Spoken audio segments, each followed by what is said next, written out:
Hey, you wanna now it's forced. I fucked it up. What? I fucked up this beginning because I'm all like I was about to go, hey, you want to start a podcast or something? And it'll be like the worst real intro. Well, we can just pick it up. We can just start now. Let's just start now, and then we'll just talk about it because we haven't podcasted in like a million years. So I think taking one episode to slowly ramp back up would be totally fine. Yeah, so we are gonna make podcasts again, you and I. We are doing, or I think we're doing it right now. Oh, here it is. This is That's weird. It just started. It's a So Video Games podcast. Then welcome.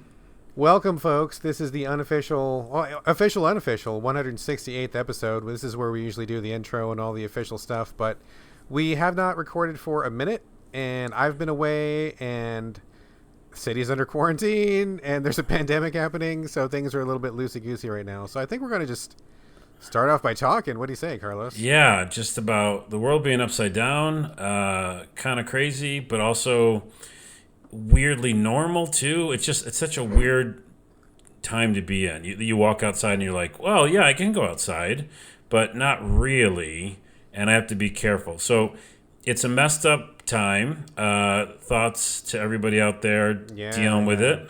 Well, let's set the stage because, I mean, maybe people are listening to this in the future, 10 years from now, or who knows what. This is March 17th, 2020.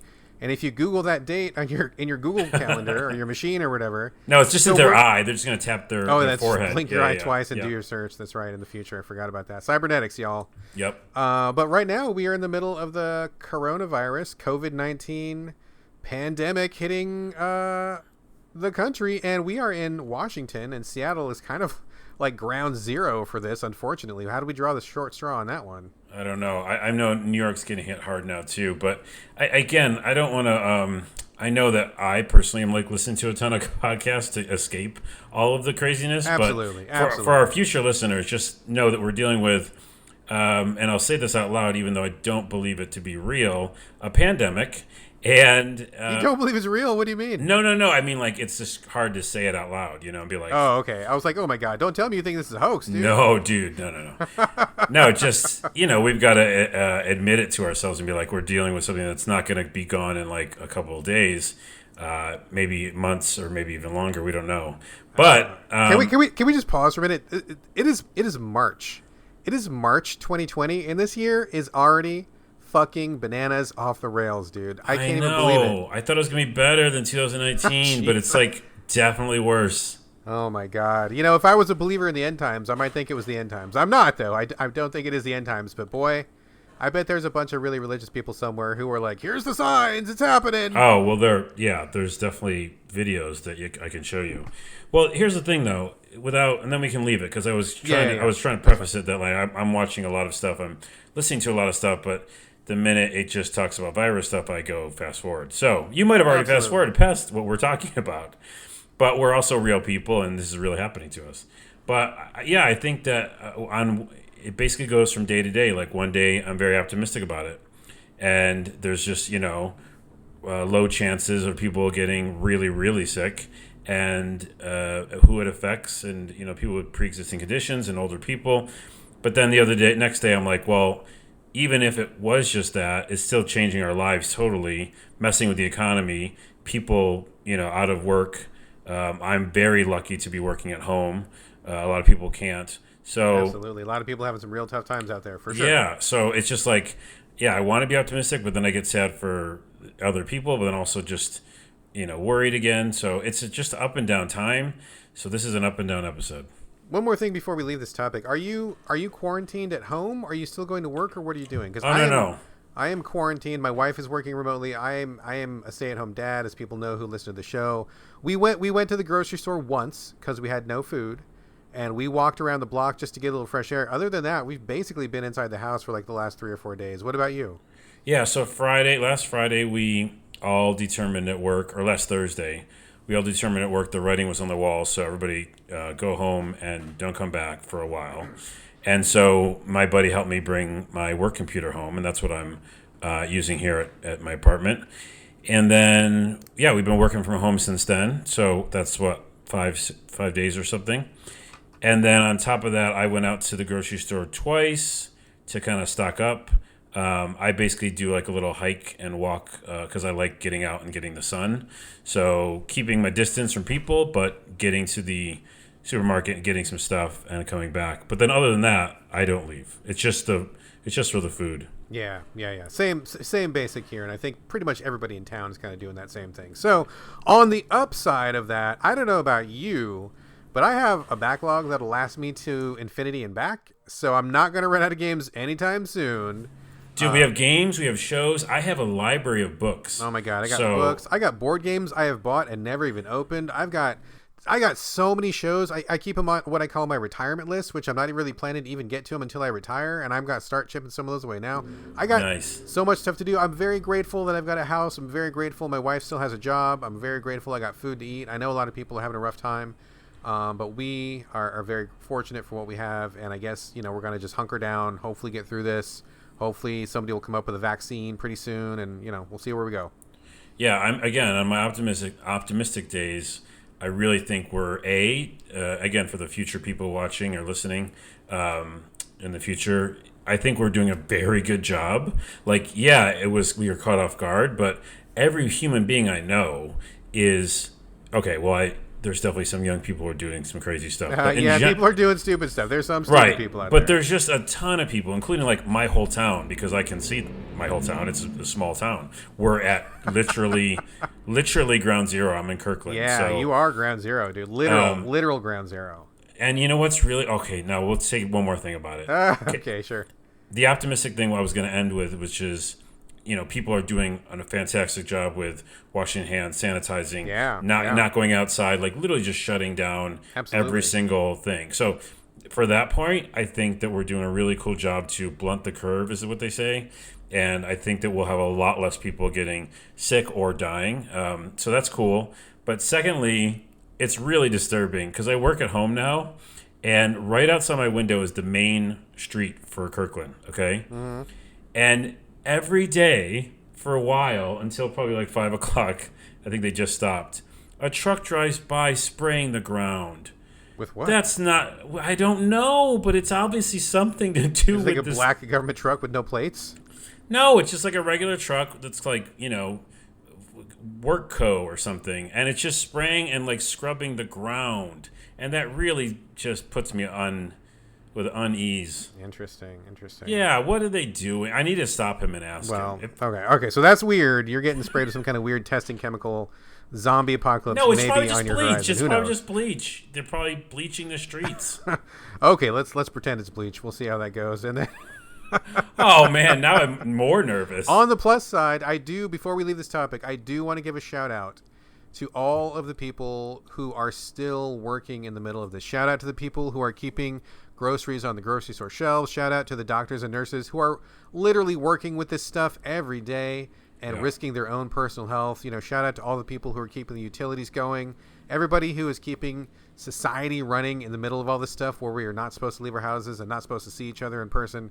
Props to all those people who are fighting the good fight and keeping the rest of us going. So shout out to all those folks. 100%. And also shout out to my local Starbucks who's still making mochas, and I can every once in a while go get one. Shout out to the Starbucks. All right, let's leave it there. I'm sure people are like, oh my God, this is already depressing enough. Let's get to the game. Oh, no, they skipped this. Just so you know. Okay, let's be clear. Yeah, 10 minutes in, you can put it in the notes. You don't do notes. I don't do it. Well, we'll see. Maybe I'll do it this time. Who knows? Maybe. I won't do it.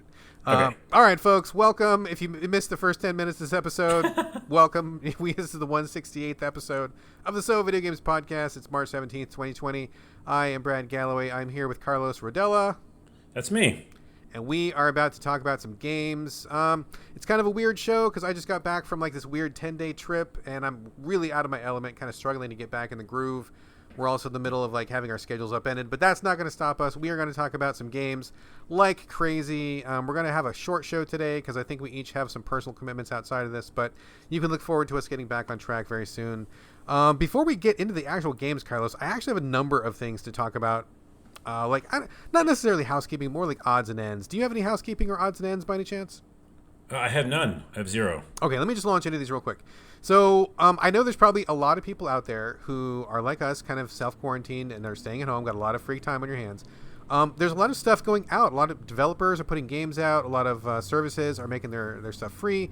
So I want to just collect a couple of these and give them some airtime here on the show. First off, the demo for Phantasy Star Online 2 is now free and available on Xbox One. If you have an Xbox One, people have been looking forward to PSO2 for a long time.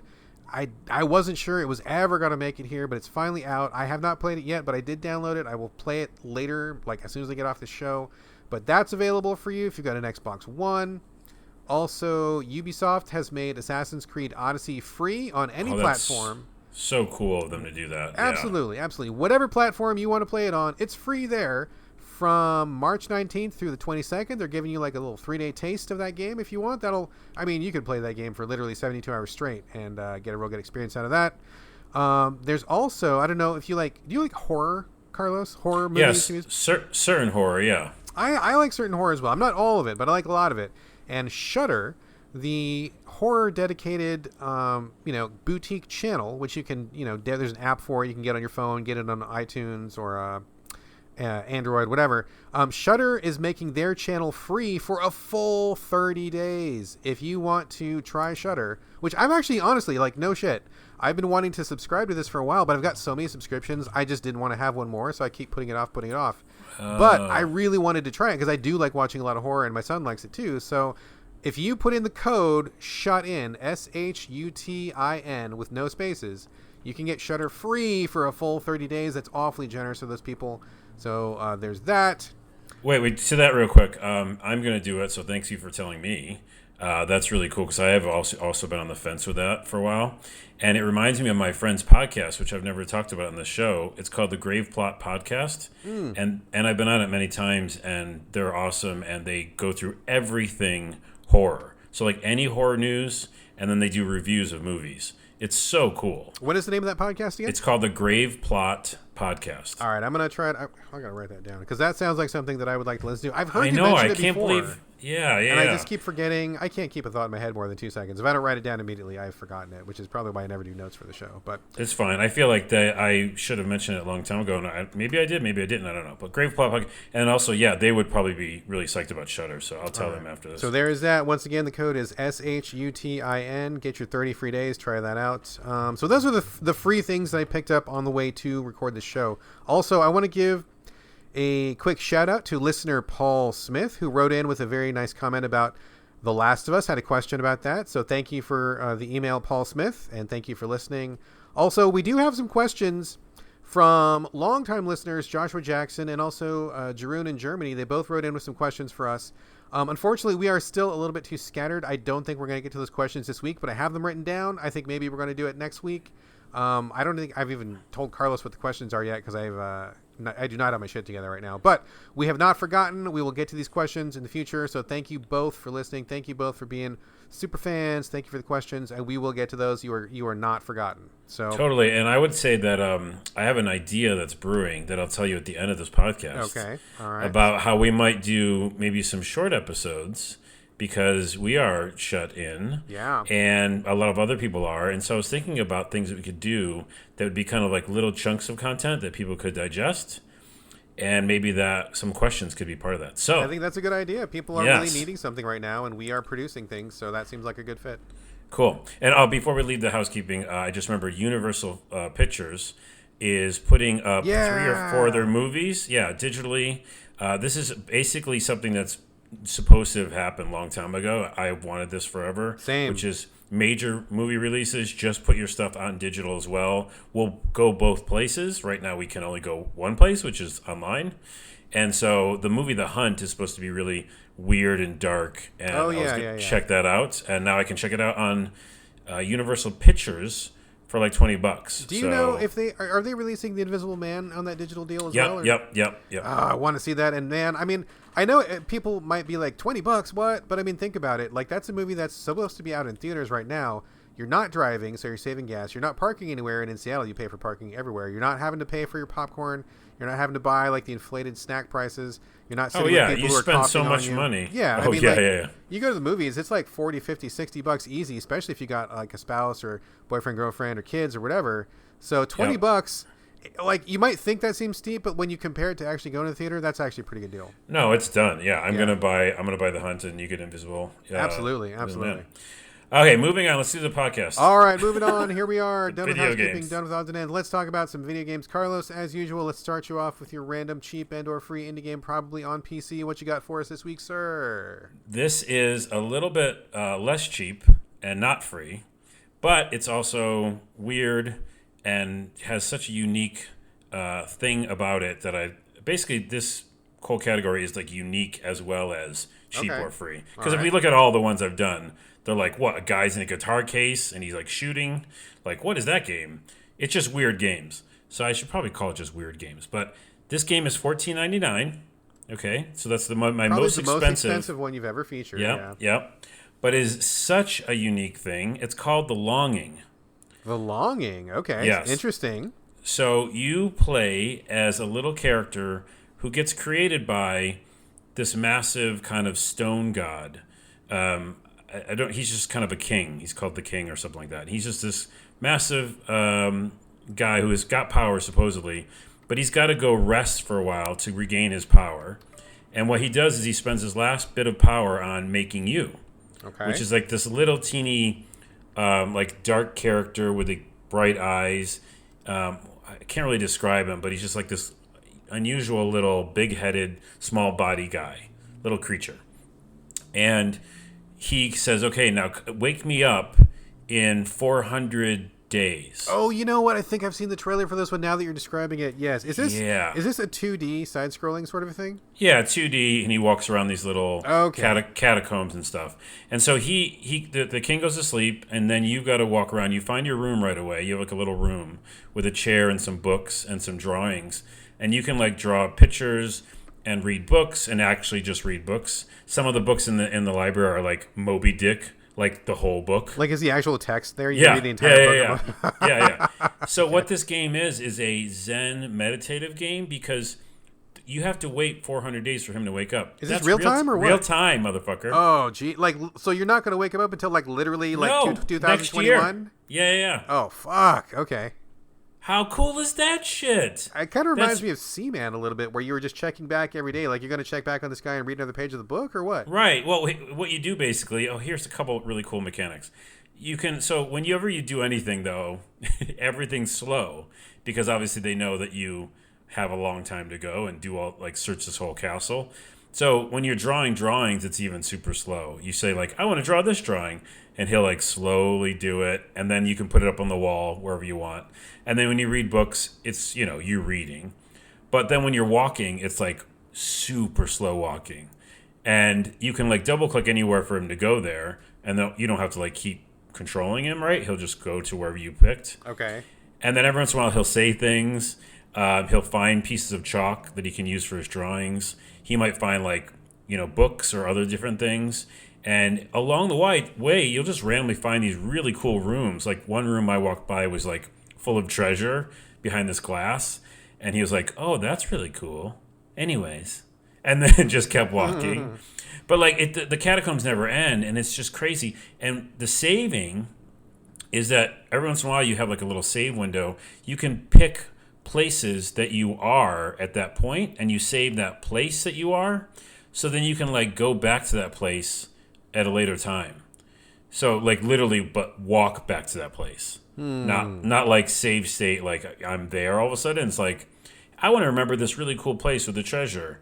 Okay, I'll save that spot, and then later on when I'm in the castle somewhere else, I'll double-click that, and it'll bring me back to that spot. Will it bring you, or does he have to walk back there again? He has to walk back.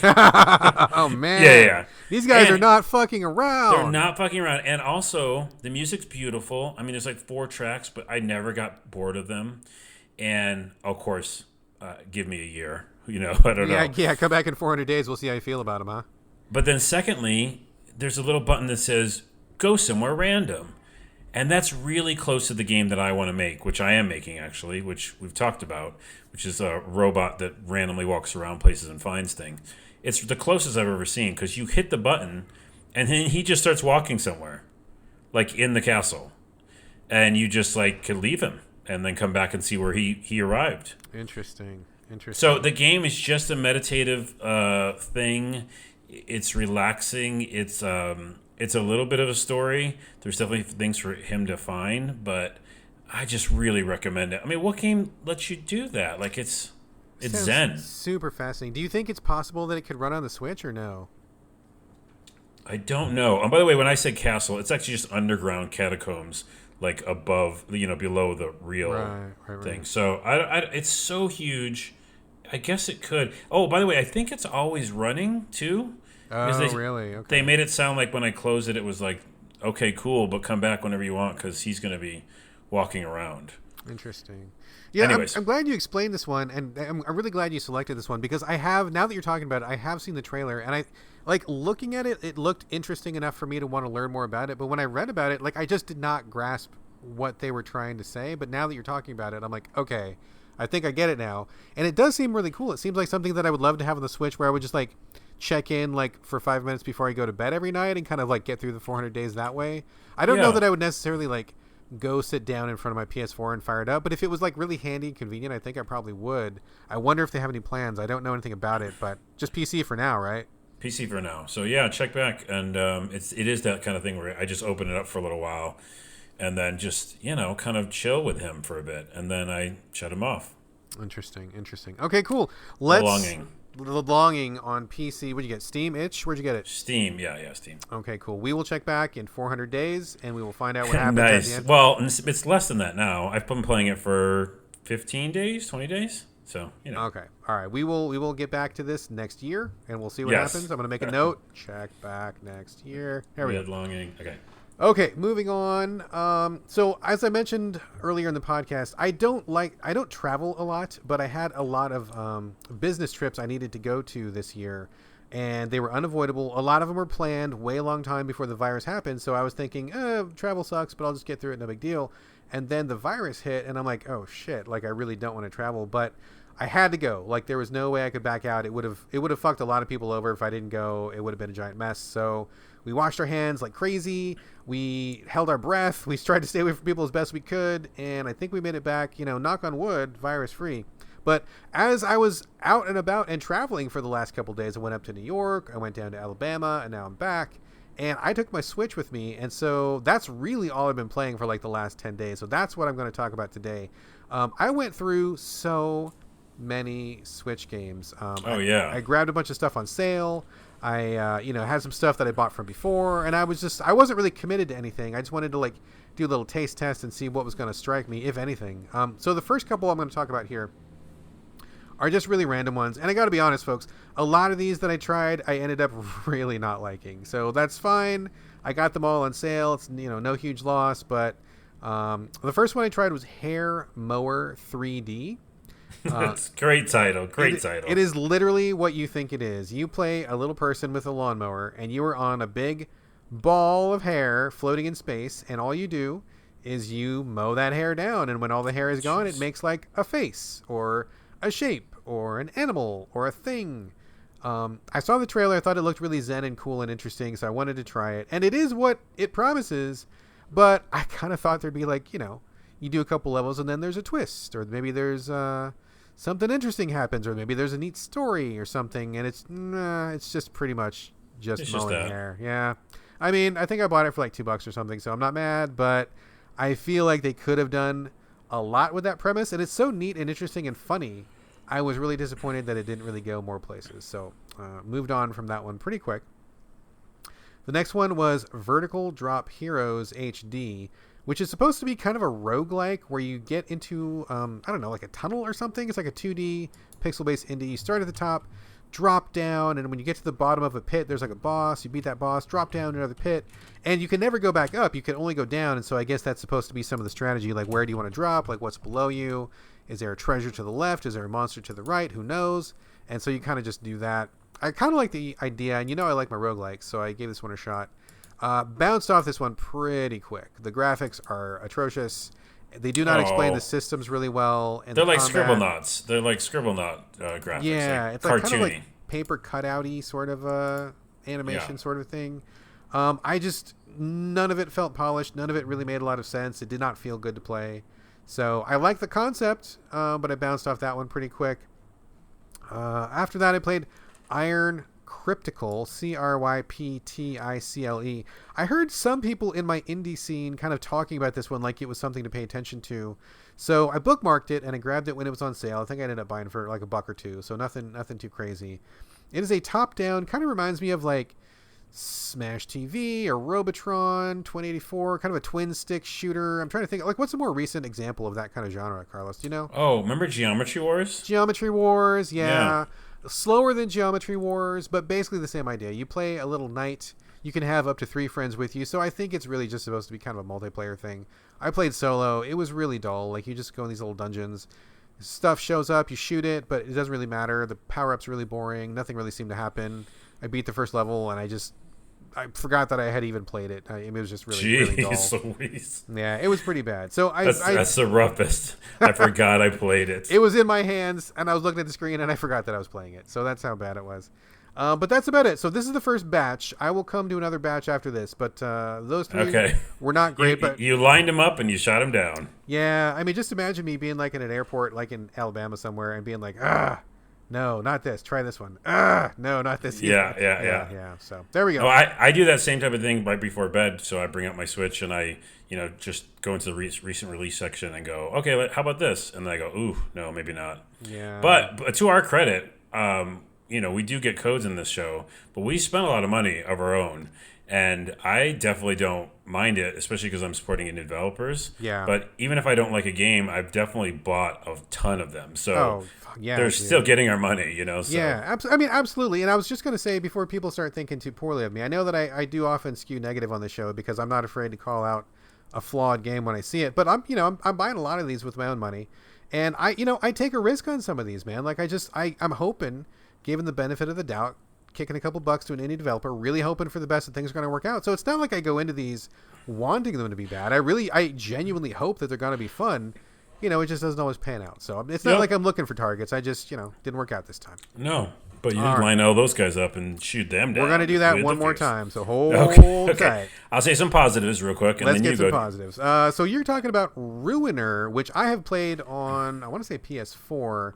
But fill us in, Carlos. What is Ruiner? Where are you playing it? What's it about? Well, I was watching the new Westworld, which, by the way, to my amazement, because I was kind of a little tired of the series in season 2, I really like what they're going with season 3, and it's a sci-fi cyberpunk, like full-on cyberpunk. And when you do that, well, I shouldn't say full-on cyberpunk. It's not like that's pretty close. Okay, never mind. I was just having a conversation with myself. I'm back.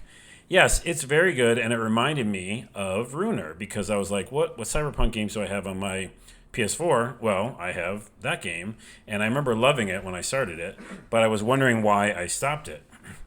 And I stopped it because a lot of my games I stop is because of difficulty, probably a rage quit of some sort. But the game is like a top-down shooter that's in a cyberpunk world. You are as the game states, a wired psychopath that lashes out against corporate system to uncover truth and retrieve your kidnapped brother. So definitely the whole thing is trying to find your brother, and in this really cyberpunk world, you run around in kind of a hub world that's very cool. I mean, this art style is awesome. It's cartoony mixed with realism, and again, top-down / 3/4 view. You're running around with a little guy who's got a helmet that changes on the faceplate. It's got like LED or something on his face, yeah, right? Like it has yeah, different messages and stuff like that. Yeah, and you wake up basically being told to kill something, and you really do feel like you are in a video game. Your character's like being told to go kill the boss, and you just kind of do it because you are programmed that way. But then you wake up, and you've got to essentially find out who you are. All your powers are reset, and you have this really great skill tree that you have to start unlocking as you get experience. And the loop is so yummy. The fighting is really, really good. They say a twin stick shooter, you can definitely shoot a million different weapons, but there's melee. And you know how I like me some melee. You are Mr. Melee. So there's many different melee weapons you find in levels too. So not only just your little tire iron that you start with, but you can find swords and flaming clubs and all sorts of things. And you have a dash ability. So literally you get into the Matrix. Like there's a lot of these games where you kind of get into a flow state, and this is one of those games where you are going through a dungeon. Dungeon is basically like a mechanical world, so not real dungeon, but like this like facility, let's say, or an underground parking garage. And you go in there, and there's many levels. An area locks off, fight bad guys, rinse, repeat. But in those little areas, there's like power-ups, there's new weapons, and you are just dashing around, killing people. And it just feels really good because it feels like a twin-stick shooter, but the melee really makes it feel like you can go right up to people and also fight them that way. So, yes, it does get difficult. I got to a boss, and there's a lot of mini bosses. And one of the bosses I can see, I was like, oh, this is probably who I rage quitted the first time I played this. And I beat that boss, and I was filled with a lot of excitement and got tons more experience and was actually able to unlock a lot more abilities. So this game is very good, and I am weirdly sad that I rage quit the first time. But if you are playing it and find something too hard, try again, because I think you'll beat it, and it's worth it because the world is really cool. Oh, and the last thing I'll say about it, the art that pops up, like for the cutscenes, it looks just like old school Akira. It very much does. I think they take a lot of cues. Oh yeah, from Akira for sure. Yeah. So it's like really good. I'm like super surprised, and I don't remember like enjoying it so much as I did the first time. But well, it's funny you say that because I played this game when it dropped on release, and I actually talked to the developers before it came out, and I saw them at PAX, and they were really cool guys. And I played this when it first came out, and I love this. Like the visual style is real strong. Like the LEDs on the helmet, the Akira style, lots of red. Everything's kind of like cyberpunk and trashy. Like it looks really great in trailers, very badass. But when I played it at release, it was like, not only was it like really too hard in some spaces, but I just felt like there wasn't enough to it. Like you end up going into these hallways where you're just kind of doing the same thing over and over, and the story didn't really hang. But I bet you that now that some time has gone by, I haven't been back to revisit it, but I would be not surprised at all to find out that the developers have been tweaking it and have been polishing it and changing it this whole time. I mean, that's just how games are these days. And, like I always say, I mean, the best time to play any game is at least 6 months after release, if not a year.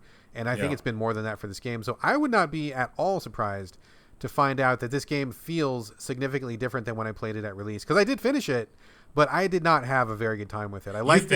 Oh, I finished it, yeah. And I was like, I like the style, but I didn't like the way it played. It got really too hard and kind of fucking annoying. But I bet if I went back to it now, I bet it would be a smoother ride. How long would you say the campaign is? Not very long. Just a couple of hours, as long as you don't die. And okay, so then that's why. Yeah, because I started like getting really close to finding my brother, and I was like, already? And okay, well, I think that here's the thing. It almost feels kind of, we're talking about too much, but short show. But I will say it almost is like, to its credit, like an arcadey game. Very arcadey, yeah. I think if you accept that and don't think of it as like this adventure game, because it puts you in between the two, and I think you go in going like, this world is really interesting and this art's amazing, but it's just go in and kill things and then leave, go to the next. It's really about getting combos and stuff, like right. I felt like it kind of let the world down because it seemed like so full of potential. Right. But yeah, it's a very nice environment, but the gameplay is pretty focused on being arcadey combos. Right, but I guess what I'm saying is that if you know that and that's all you want to do, absolutely, it's fine, because like I had this like desire all of a sudden to be like in this flow state and just like see how good I could get. The same thing happened with Rage 2, one of my favorite games of all time now, and I can say that it really is. That game gives me that flow state. I go in there and I go, ooh, bing, bing, bing, to bing, to bing. Connection to connection, shot to shot, move over here, dash to dash. And it just puts you in this kind of Matrix feeling. So that's what I get out of Ruiner. I've talked about too much. Check it out. Check it out. I bet you it is a much more playable game these days, and the style is off the hook. So Ruiner, I believe it's on basically every system. I don't think it's on Switch, but I think it's on everything else. Yeah. Let's see. Let me go back to more. Wait, I should do one more because I can do a quick one. All right, go ahead. Do you know what I got coming? Are you going to talk about Touryst? No, the quick one is similar to Ruiner. It's Bloodroots. Oh, okay. Is that okay? Go ahead, do that one. Yeah, just real quick, because I did get to play that, And there's so many similarities to Runer. The game is a cartoony game. I actually wanted to play it because of the trailer that's out, which is a really funny trailer. That's just a cartoon of this kind of, I guess he's a Viking warrior type guy. Yeah. And the video is this like kind of children's cartoon style of like kill things. And you can use a vegetable. You can use a ladder. And I was like, this is adorable. So I have to play this. And what it is you just go through killing enemies in all sorts of weird ways. And it's very contextual. So you go to an area where there's a bunch of guys and, farmland and barns and, I don't know, chickens and stuff. And then all of a sudden you got to kill all these people and, that's it. And you have a basic weapon. Your weapons run out, so like you can hit something with a weapon like 3 times, and then it's and this is done. like a top-down sort of a thing, right? Top-down, cartoony looking. Okay. And when you're running and dashing around, again, it's like a flow state, like Runer. You kind of run and dash and flow around. You hit things like a wheelbarrow, and it just contextually knows that it should put your character on it, and it should roll towards an enemy and destroy him. Or you run towards a ladder, and it just like puts you on top of the ladder, spins you on the ladder, and just puts you in the direction of enemies so that you'd like knock them out of the air. It's like everything you do and touch in the world kind of knows that you need to use it to kill things. Okay, so they've got does a that make pretty good, sense? like little auto focusing, auto aiming. Like if you're near an item, then the game knows, you're only near that thing because you want to use it as a weapon. Therefore, like it auto targets the near sky or something like that. Yeah, even like there was like this wagon or something. I just jumped on top of the wagon. I didn't do anything. I didn't hit attack button at all, right? I just jumped on the wagon. It just started rolling towards an enemy and destroyed him. And I was like, this is really interesting. So the only caveat is you can't get hit once. Oh, it's a single hit death game? Single hit death game, which I'm not a fan of. Okay. But like Meat Boy, it puts you right back into the game as soon as you die, like in seconds. Like how far back? Like how much do you have to redo? No, it's similar to Runer, where it's just areas. Okay. Right? So you do one area, you beat it, or you die, and then you go to the next area. And you can start right at that new area. So it's just really replayable. It's really fun. You don't care if you die. It's really interesting to see all the ways you can kill things. I know it sounds morbid, but because it is like treating it very comical. It's like a cartoon. It's like a cartoon where everything around you knows that you probably want to use it to kill something. And I recommend it. I really do. It's something you can pick up for 5 minutes and get in this flow state of just going through a level very quickly, and then you can just put it down for a while. It sounds like I mean, I'm guessing there's probably not a whole lot of story to it. Like, it's just about finding that rhythm and the control. I mean, I'm guessing the controls are probably pretty smooth. Like, you're kind of... Every time I see a video of it, it seems like your guy is just, like, flying through a level, hitting things, and things are kind of, like, exploding or something, and he's just kind of just moving really quickly, like Sonic the Hedgehog, but with, like, way more death in it. Yeah, I mean, I feel like my inputs are, like, less than other games, right? Like I said, I'm jumping on something, it knows I want to kill something, it smashed it and killed the guy already. And now I jump on a ladder, it's already spinning because it knows I want to spin and knock everybody over. So I just kind of move a little bit to the right and it kills people. But that's not to say there's not challenge because, again, you get hit once and you're screwed. So, and then also when you're finished levels, you go back to like your little home base and there's some cutscenes and you can like have these collectibles and stuff. So there's a little bit of that. But in general, another recommend for me if you want to do a really quick flow state game. And that was Bloodroots. Bloodroots. Where are you playing it on? I'm playing that on PlayStation 4 as well. PS4. Okay, good. All right, cool. Sounds good. Let me go give you another taste of the stuff that I played when I was on my trip. And again, another cluster of Switch games. The first tell me some things you didn't like. Oh, man. The first one was Rift Keeper. I actually checked into this one because a friend of mine, Defunct Games on Twitter, said it was pretty good. And I'm guessing it's probably better on PC because I played it on Switch. The art looked pretty sketchy, and I'm a real art snob when it comes to games. Like, I feel like if your game doesn't look good, there's probably a very small chance that it plays good because I just feel like you got to really take the time. You got to put in the effort. You got to really, make it, video games. Video is a big part of that. If it doesn't look good, I'm just like, you got to prove yourself to me, right? So I was a little bit hesitant, but he said this was a good one. and I took him at his word. I don't think I agree with him, though. Or maybe it's just better on PC, probably. It is a 2D... I believe it's a roguelike, so I'm a sucker for any roguelike. Platformy / roguelike 2D where you start off in some little town and they're like, hey, there's bad stuff going on in this dungeon. Pretty generic so far. You get into the dungeon. Nice. I know, right? Hey, guys, there's bad stuff going on in this dungeon. Can you go fix it for us? And you know what to do. Like, there's not much setup to the story. I bounced off it pretty quick because the graphics are tiny. It is so small on the screen. Like, it is one of those PC games where, like, it's probably fine on PC, but you needed to, like, do some work to make it fit better on the Switch, and they just did, like, a port. Text Dude, is tiny. How many times do we say this on this podcast? Every week. Literally every week we say that. Same thing. If you're going to bring a game to Switch, please make it feel comfortable on the Switch. Do not just do a straight port.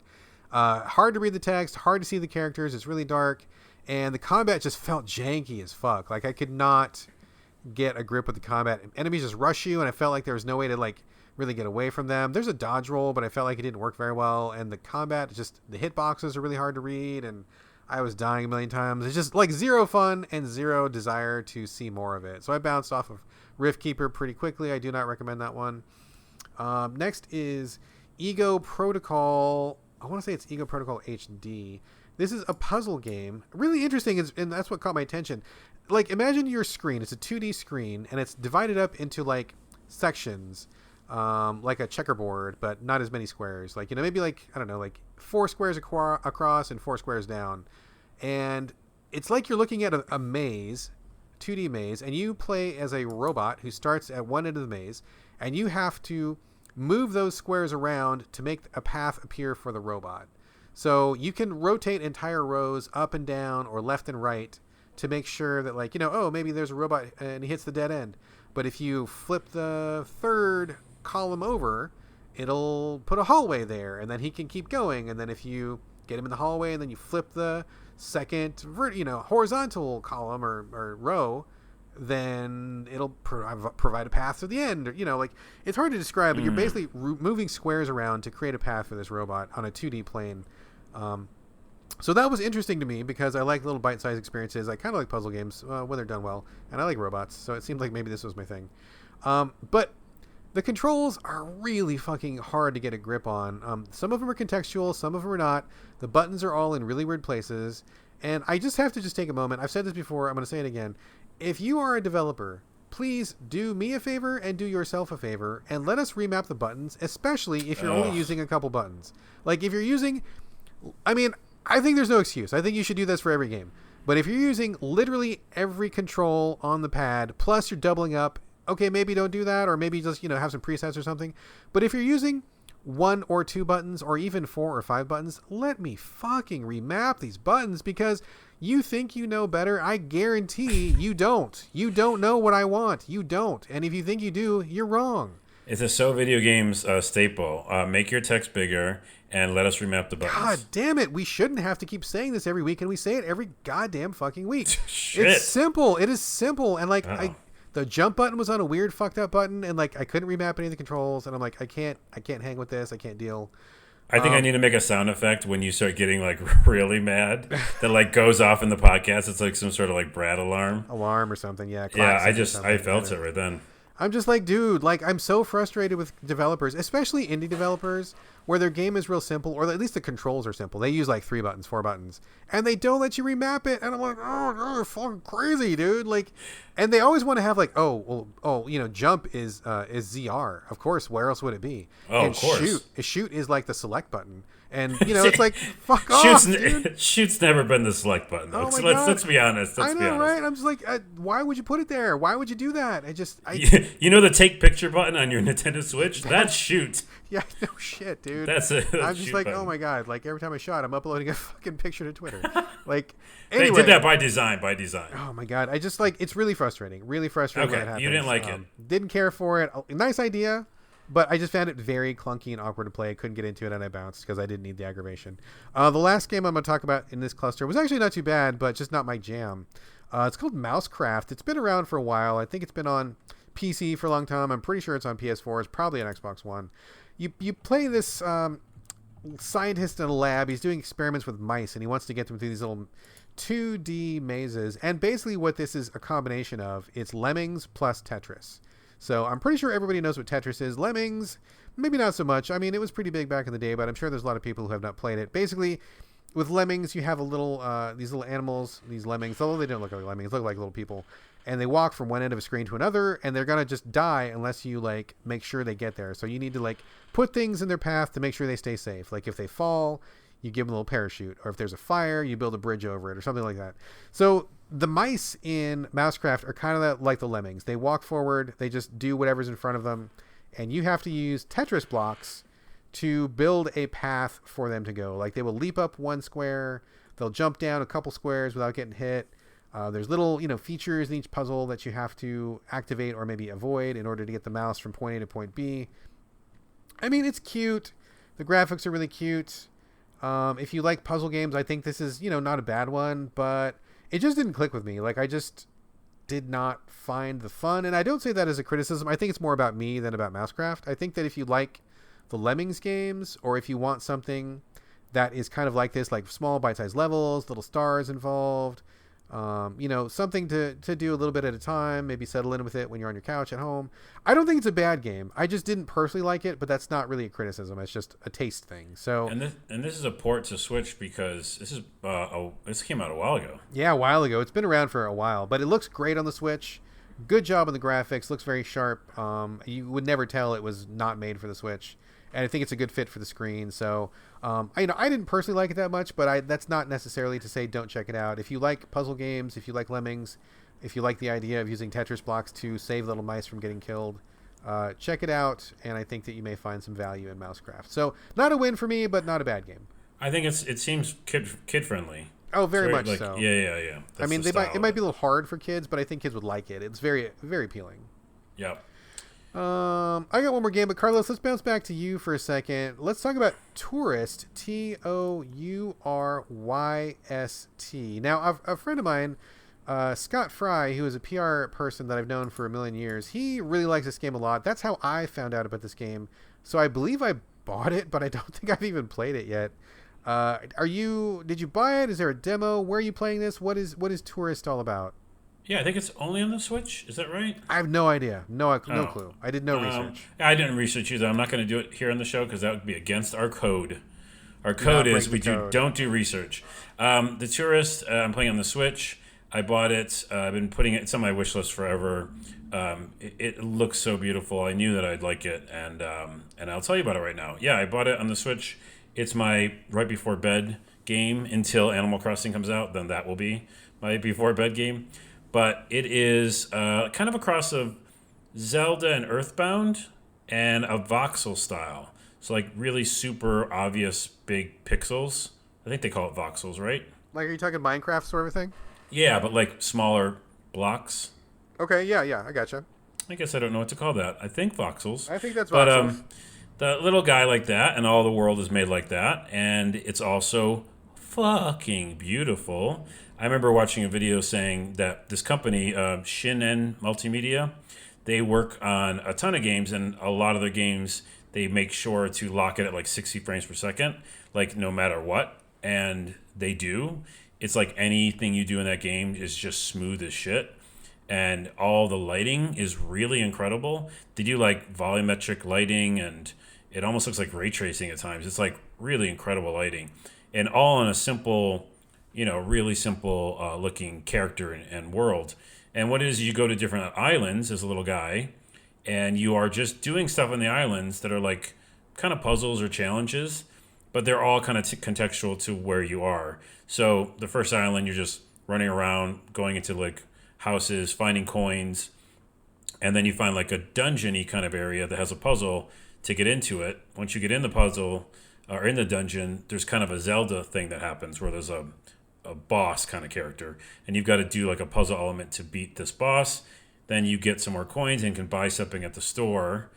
Hold up a second. This is blowing me away, because when I watched the trailer for this, it looked to me like it was just kind of like one of those, you're on an island just doing random mini games and having a fun chillax experience. No. This isn't that. Yeah. Wow. Okay. So that trailer really gave me the wrong impression then, because I thought that was a totally different experience.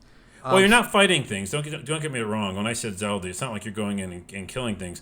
In that dungeon area, there's just kind of a monstery type thing, but you're like just doing a puzzle to defeat him. But it's just because you need to get something to buy something at a store. So it kind of goes back and forth between exploratory and then like Earthbound, which is like this is just a real world and it's a beach and there's like a store and you need to buy a camera. And then when you buy a camera, you can take pictures. So it really keeps opening up itself, like really interesting puzzles that lead to different mechanics. But it is also really relaxing. Because say I beat that little area, right? The first island is really small. There's like I think something you can't get to, so you have to like come back to it kind of style. And then you get back on the boat and you're like, okay, boat guy, take me somewhere else. And then I went to a club. I went to an island where there was like a dance floor, and everyone's like out on the beach like dancing, and there's a DJ, and he's like, hey, if you can help me get this party started, really good, like I'll give you something you need. Right. Well, he has the right man, obviously, because what does Carlos do other than get the party started? Oh, I get the party started. I know and you do, dude. Absolutely. Yeah, that's literally my middle name, Carlos. Get the party started, Rodella. Your mom is so funny. My what? Your mom is so funny. What do you mean? She gave you that middle name. I mean, how prescient is that? That just threw me for a loop. I'm like, do you know my mom? I mean, she's a really great artist, but I don't know if she's like funny. I mean, naming your kid "Get the Party Started" really makes a statement. You know what I'm saying? Okay. So back to the game. So in that setting, you would like, literally turn on like the air horns and like the crazy colored lights, and you're like running around doing all these like things to literally like raise the party like meter. And then when you do that, you would get something from the DJ. So there's all these little games, and there's like video game arcade and like Earthbound type feel to it. It is phenomenal, and it is I don't know how it's a missed gem, but it is, and everybody should be having it. Everybody should get this game. Maybe it's a missed gem because that trailer didn't sell it. Because man, hearing you talk about it, I'm like, this sounds amazing. I want to go play this literally right now. It's dope. But I did not get that impression at all from the trailer. So maybe they need a better trailer, or I don't know what happened. Maybe it got lost in the shuffle. But I mean, if it wasn't for Scott Fry telling me about it, I don't think I would have even known it existed. But now that I'm hearing you talk about it, I really want to go fire it up. Dude, and just because it's like Animal Crossing right now, you want to go escape to a little world and, have this kind of escapism. It's perfect for that because all the graphics, again, I can say it right now, they look better than Animal Crossing. Easy. Like, they're probably the best graphics in a voxel style that I've seen on the Switch. Like, it just feels like you can almost reach through the screen and like, oh yeah, that's a little store. I can see that little arcade game. You know what you should do right now, dude? You should literally, like, as soon as we get done with this recording, you should tweet about this, like, tag in the developer and put, say something like, hey, if you're tired of waiting for Animal Crossing, this is your jam. Because there's a million people who really want to play Animal Crossing. It's not out as of the recording right now, but I think a lot of people would be really hungry for something like this, and maybe this would be a good chance to give these guys a little bit of spotlight. I will. I was going to tweet after this episode is out, but you're right. There's one more day before Animal Crossing, so I'll ping him after this. We're short on time, so that's it. That's my thing. Get the Touryst with a Y. It's really fucking good. Wonderful. Okay, one more game to talk about. We're going to finish with plenty of time here. I want to talk about Broken Lines. This is a World War II not really turn-based tactical. It's a tactical game, top-down. You have a squad of soldiers. Basically, the story is that you get shot down over enemy lines. This is not Axis versus Allies. This is kind of like a fantasy world where the bad guys are these weird like guys who wear gas masks, and they speak a language that is not German. It's just some kind of weird language that nobody understands. So your team gets shot down behind enemy lines, and you have to regroup with your people, and they gather between missions and talk about things. So there's a lot of story. People on your squad have relationships with each other, so some people work better with others when you team them up. Some people don't like the other people on the team, so they don't like to work together. But it's top-down, and when you go into a map, it's got a very interesting combat system. It's very reminiscent of something like Frozen Synapse. Have you ever played Frozen Synapse? That sounds familiar. I don't remember though. Well, so what happens is with this game, everything stops. You position your people where you want them to go. Like, you can click a button and say, hey, soldier number 1, I want you to run behind this bush. and then take a couple shots. Soldier number 2, I want you to run behind this log and just duck down. Soldier number 3, I want you to fire your sniper rifle, and then we'll see how that goes. So you tell each person what to do, and you have a number of different, everybody's got like different weapons, different skills, and as soon as you get done with that, you click the button, and then everybody goes at once at the same time, including the enemies. So like you may have planned something, but maybe the enemy is not where you thought they were going to be, and so maybe your shot's going to miss. Or maybe the enemy rushes you instead of running away like you thought they were going to. And if anything weird happens, this is actually one of the genius things.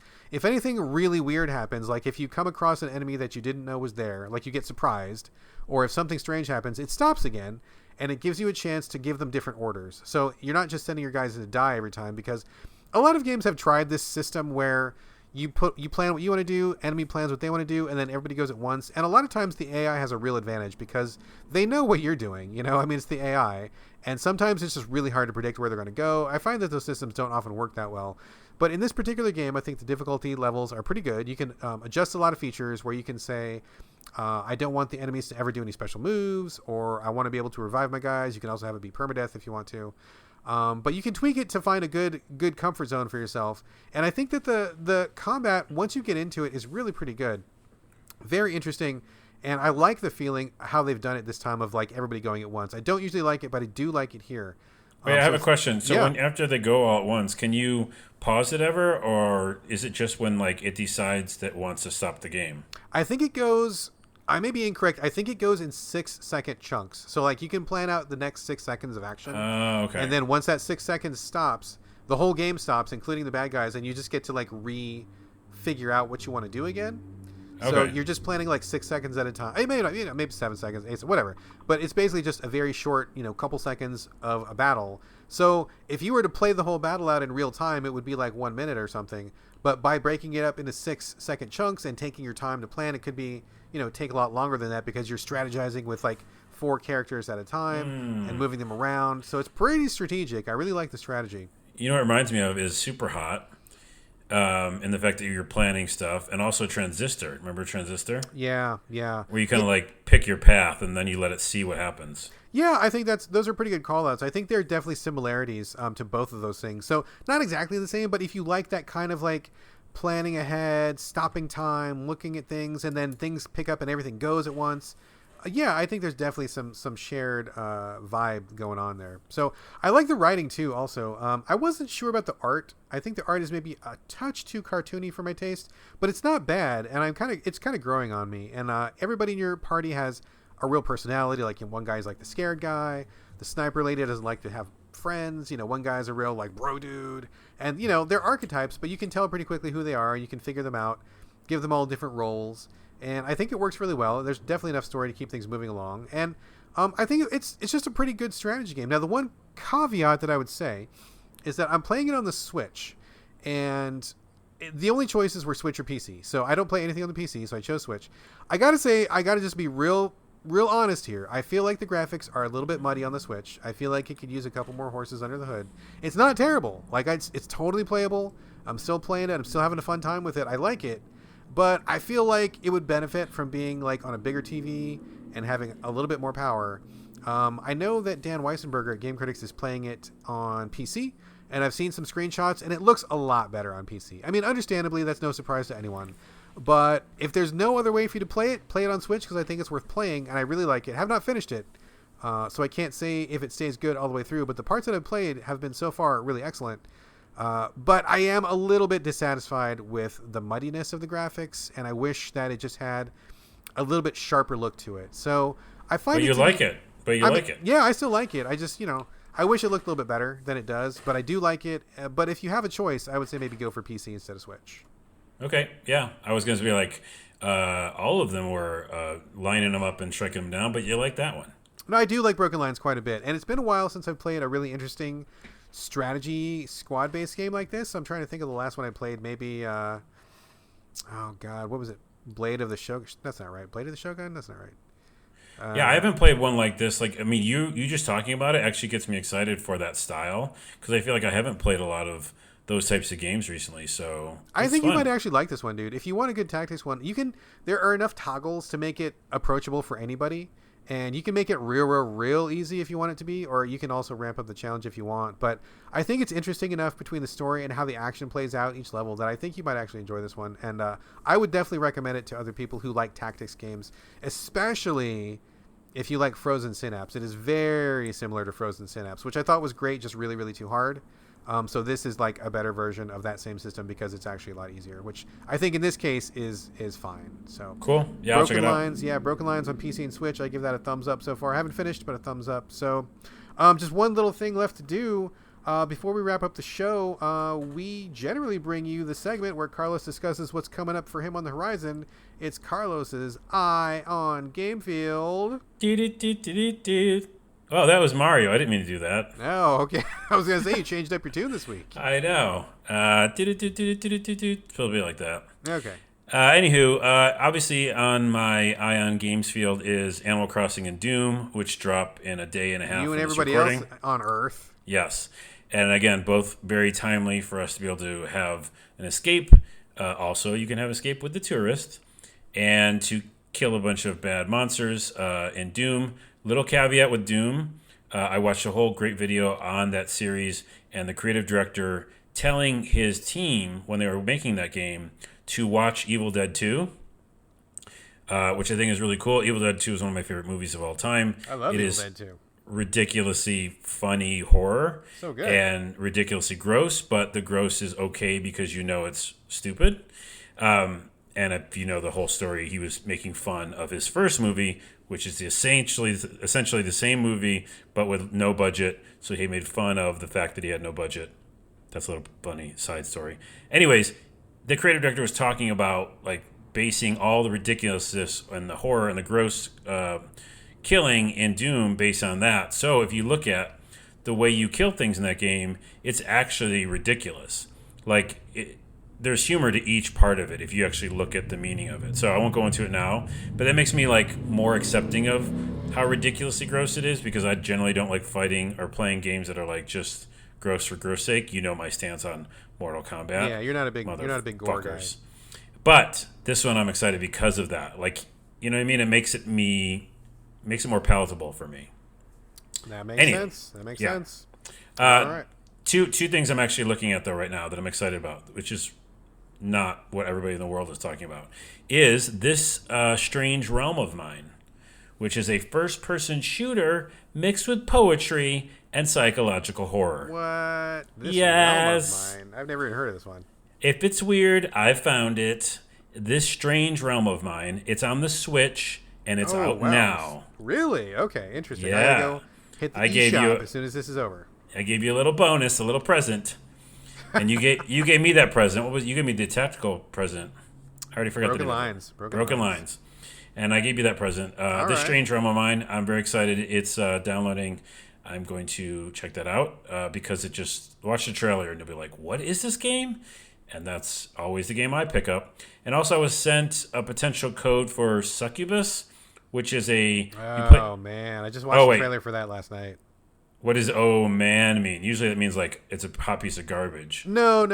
I mean, no. I was just watching the trailer, and I'm not really big on gore either. Like, I'll play a game. I mean, I think Mortal Kombat's fine. I think it would be fine without the gore. I watch horror movies, but I tend to not watch like the gore porn. I like different types of horror movies. And I was watching this one, and within like the first couple minutes, I was just like, oh god, like just. Does it really? I don't remember it being that gross. The only reason I liked it is because you played a demonic princess, or what was it, demonic princess or queen or something? Yeah, it said princess. Demonic woman and or woman person type thing, because I think you're part monster, and you do melee and magic, and you're like in hell or something. So like I don't know, just like interesting concept. I always like it look to something that seems out of the ordinary. So it is way out of the ordinary. And their first game, which came out before, I am not. Oh man, I cannot remember what it's called. This is the second game in this series. They did one that was right before this. Oh really? I think it's called Agony. I believe Agony was the first. Oh, one. This is the people who made Agony. Okay, now I'm afraid. Because I know what Agony was. Oh, This looks like Agony Plus, where it's just like more of everything. Oh, no. Yeah. Like, I'm looking at pictures right now and going, oh, no. Yeah, it was a bit much for me. Okay, wait, can I? Yeah, I've never done this before, but can I take something off my Ion Games Absolutely, field? you're canceling it? Yeah, go ahead. Machine broke. Ooh, okay, let's just go back to the first one I said, which was This Strange Realm of Mine, and I'm done. All right, fair enough. First ever revocation from It was, yep. All right, folks, that brings us to the end of the show. Just a short one this week. We'll be back next week with our regular format. Thank you all very much for listening. Yes. In the meantime, we would, as always, love your questions or comments. You can reach us, videogamespodcast@gmail.com. You can post comments for us at Game Critics once the show goes up. That's gamecritics.com. We are also on Twitter as a show collectively at @SoVideoGames, but you can reach us individually. Carlos, where do you want people to reach out and find you this week? Oh, I haven't thought of it. Hey, you know what? You should download my game. More people, the better. It's called Hero and Cat, HiroNCatt. Just Google it, and it's like the first result. It's a text adventure, interactive text adventure about a guy and his talking cat and a group of friends, and it's kind of like adorable. I mean, I wrote it, so it's weird for me to say that, but it's neutral and unbiased. Yes, but it's also like about our current political climate too, and I would love you to play it. So check that out. Excellent. Go check out Hero and Cat. As for me, you can reach me at the usual places on Twitter and on Instagram. It's my name, BradGallaway, all A's, no O's. You can also check out my writing on GameCritics.com. I'm going to be posting some stuff there. And that is it for us, folks. Thank you once again for joining us here at the So Video Games podcast. We will be back next week. I have no trips coming up, and I think that we're going to be spending a lot of time at home, so I feel like maybe we're going to have some bonus episodes or something. We'll see. But in the meantime, this is Bye from Brad. And this is Bye from Carlos, but this is the part where I never, ever end the podcast like I'm supposed to. And I just say more things, and Brad goes, what's he going to say now? I'm wondering. To your point, yes, please check back this thread. If you find us on Spotify, if you find us on whatever platform you're watching, SoundCloud, check back, because don't wait a week, because we might do some little snippets. I have this idea to do these little kind of chunks of So Video Game podcast, because we have so much time at home. We are self-quarantined, and we got time, yo. Yeah, so besides the main episode, look for other stuff. So check the feed. TBD. We'll see what happens. All right. then, Bye from Carlos.